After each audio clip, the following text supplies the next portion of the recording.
Bismillahirrahmanirrahim. Kemarin kita sudah namanya itu melogat ya. Ngalogat atau melogat. Melogat itu pertama bahasa Arabnya kita bacakan sedikit-sedikit lalu diterjemahkan ya. Terjemahnya itu dalam bahasa pesantren disebutnya ngalogat. Ya kalau kita menerjemahkan maksudnya gitu ya. Nah sekarang akan Bapak jelaskan apa yang sudah kita baca kemarin ya. Bismillahi ngawetan abdi ngawas ngalap berkah kunyebat jenengan Allah ar-Rahmani anu mapari nikmat ageng di dunia sareng di akhirat ar-Rahimi tur anu mapari nikmat lembut di akhirat bungkul.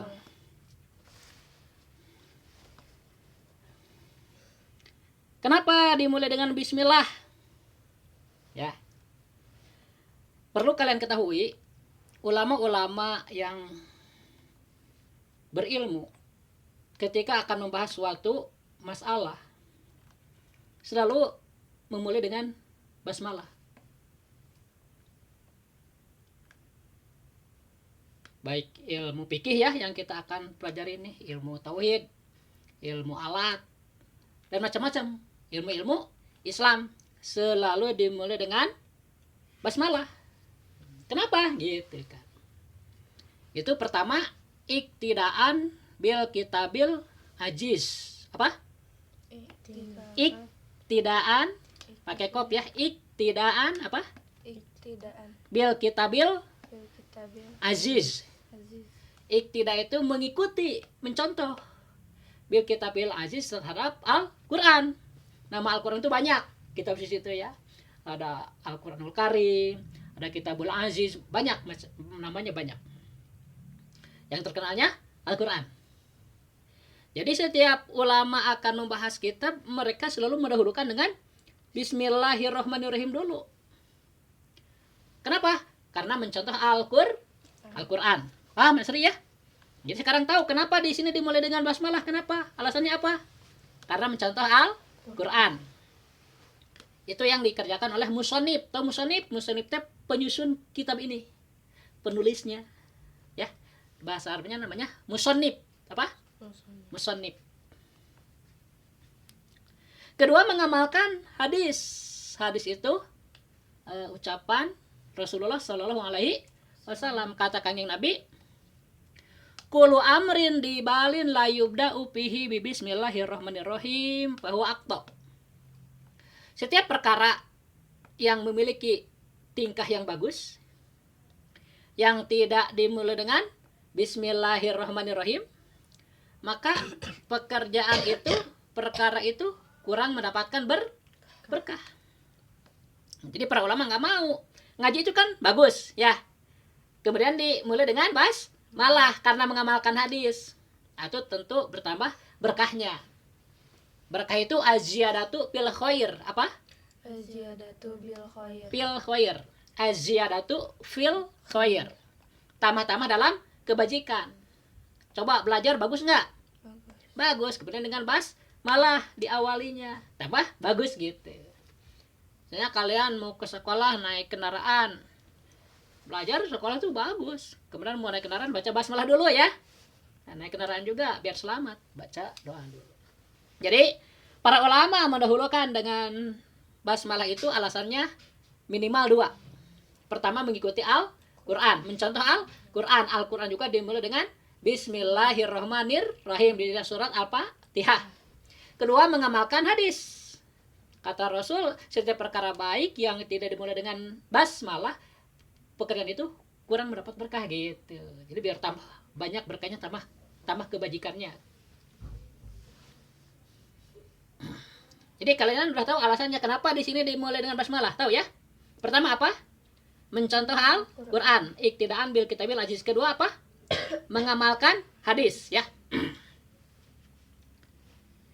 Nah artinya Bismillah itu karena dipakai awal di sini berarti Bismillahi ngawetan abdi ngaos.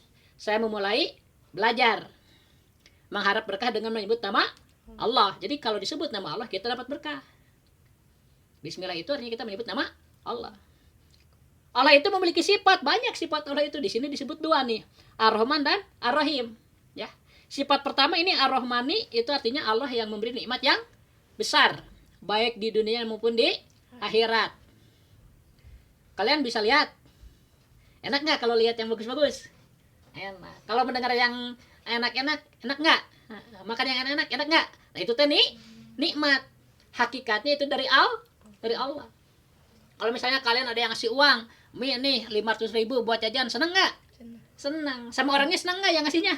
Nah, Allah juga sama. Allah itu ngasih kita nikmat, ngasih mata, ngasih pandangan. Kita juga harus suka kepada Allah.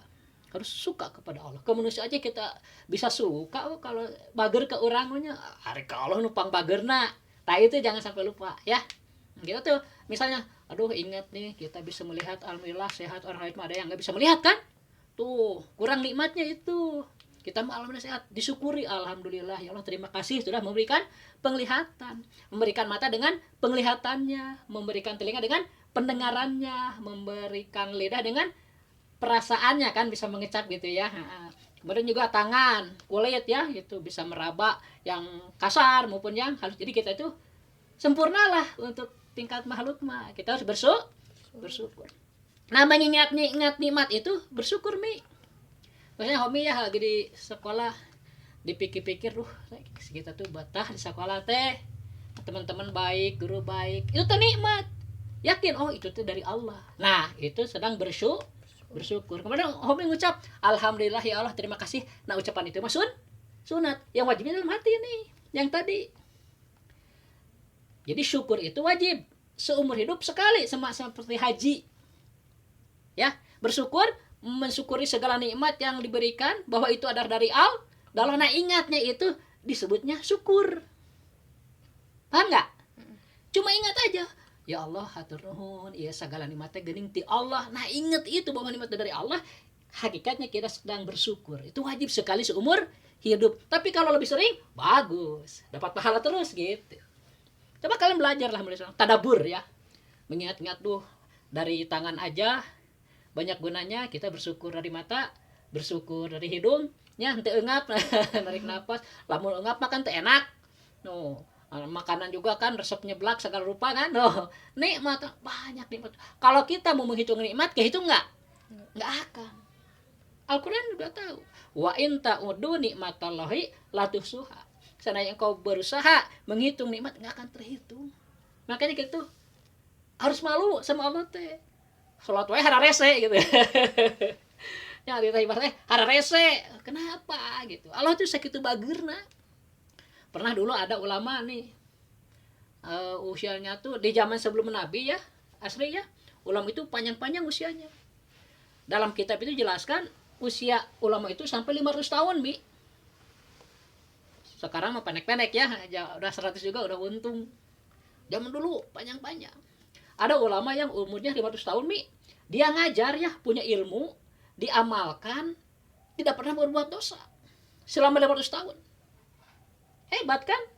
Punya ilmu, diajarkan, diamalkan juga tidak pernah maksiat. 500 tahun, lama kan? Suatu saat ulama tersebut meninggal. Sudah dikuburkan, malamnya termimpikan oleh salah seorang santrinya.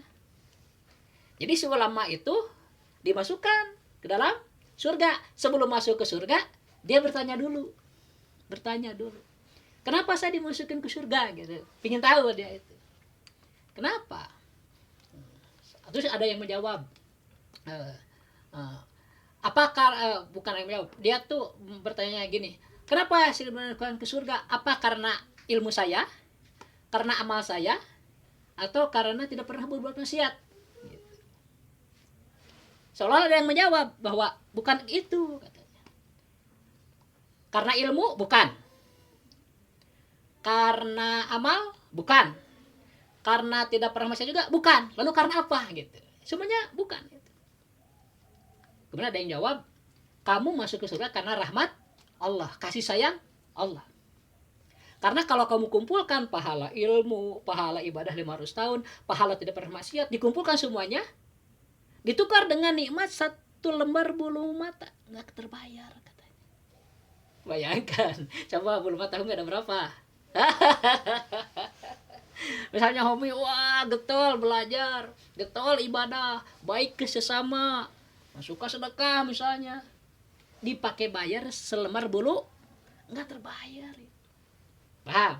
Jadi kalau kita ibadah aja, ya, karena memenuhi hak kita sebagai hamba Allah. Allah yang telah memberikan berbagai nikmat, kita syukuri dengan ibadah. Ulah rese ibadah. Harus ada kesadaran kalian itu udah besar itu. Harus ada kesadaran nih, subuh nih, waktunya sebentar nih, 5:30 juga udah hilang. Usahakan jam 5 tuh paling akhir sholat lagi. Tapi sekarang sampai jam 5 gitu subuhnya. Ya, jadi jangan kede gitu, nggak baik gitu ya. Nggak baik. Tapi sebenarnya yang penting sih dilaksanakan. Tapi ada perubahan dari sekarang di planning ya. Asli juga sama. Waktunya sholat jangan hararese. Karena kita bersyukur kepada Allah ya. Kadang orang begitu, misalnya orang yang hayang teuing ningali mah rek ngaji, rek maca Quran. Ada gitu. Nah, kita sekarang sehat alhamdulillah dipakai ngaji ya. Jadi yang banyak alasan ibadah mah. Jadi Ar-Rahman itu artinya Allah yang memberi nikmat yang besar baik di dunia maupun di akhirat. Jadi nggak ada yang lain yang memberi nikmat, nggak ada. Hanya Allah aja, baik di dunia pun di akhirat.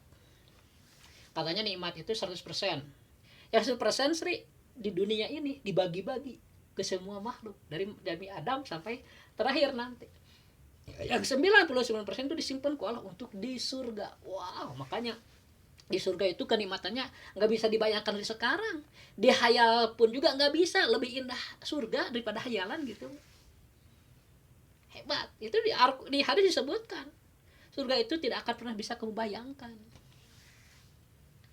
Saking maha kuasanya Allah. Oh, surga aja sampai berapa? 100 tingkat itu Sri. Mau di tingkat yang berapa coba? Jadi tiap amal itu berpahala. Ya, misalnya baca Quran nih, kalian baca Quran, belajar tajwidnya, dibacanya sungguh-sungguh, ta'zim ya, penghormatan dari mulai Al-Fatihah sampai Anas tamat misalnya. Kata guru Bapak itu ya, pahalanya itu 1 huruf diganti dengan 1 pohon dari emas. Di sana mah nggak ada kayu, di akhirat mah. Pohon itu minimalnya emas. Bayangkan ada pohon, ada pohon emas semua gitu, atau emas segede pohon. Itu 1 huruf itu Mi. Al-Quran berapa huruf sok? 1 juta lebih. Kalau tidak salah 1.012.000 huruf. Nah, kalau kita selesai ada 1 juta lebih pohon di surga. Kalau meninggal pasti ke sana. Darah kita di sana, paham? Itu belum lagi dari tahajud ya, dari ngaji, dari nikah, banyak pahala itu. Allah tuh nggak akan kehabisan pakai ngasih pahala kepada manusia. Ingin ke surga? Iya, di akhirat mah nggak ada tempat lain selain surga, pasti neraka. Ya, jadi kita berbuat baik itu boleh di dalam Islam itu ya. Kita berbuat baik, beramal. Pertama karena Allah. Kedua sambil mengharap supaya kita selamat. Boleh. Ikhlas itu ada 3 tingkat Mi. Pertama ibadah hanya kepada Allah dengan harapan, ada harapannya nih, boleh. Dengan harapan ingin selamat, ingin kaya, ingin sukses, boleh. Ya. Misalnya hobi nih, wah rek salat tahajud wae lah, ibadahna eta karena Allah, tapi sambil mengharap dengan banyak tahajud kita cerdas, kita sukses ya. Pingin kedua 4 jadi ya. Itu boleh. Kedua, ibadah hanya kepada Allah dengan harapan ingin mendapat pahala dan tidak masuk ke neraka. Itu yang kedua, tingkat paling tinggi dari yang tadi. Yang paling tinggi pisan mah ibadah hanya kepada itu menghormati perintah Allah dan menyampaikan hak ubudiyah kita sebagai makhluk. Paham? Nah, jadi Ar-Rahmani yang memberi nikmat yang besar di dunia dan di akhirat. Ar-Rahimi sifat yang kedua nih, Allah itu yang memberi nikmat yang halus di akhirat saja. Itu untuk orang mukmin. Karena di akhirat orang kafir nggak dapat nikmat, malah dapat siksa. Yang dapat nikmat di akhirat siapa? Hanya orang beriman. Paham ya? Jadi pertama kita baca bismillah menyebut nama Allah agar mendapatkan berkah. Kedua Ar-Rahmani, Allah itu memberi nikmat yang besar di dunia dan di akhirat. 2 mananya nih ya. Memberi nikmat yang besar di dunia dan di akhirat. Ar-Rahimi yang memberi nikmat yang lembut, yang halus, yaitu iman dan Islam. Di akhirat saja khusus untuk orang muslim. Paham? Shadaqallahul azim. Makasih ya. Dah.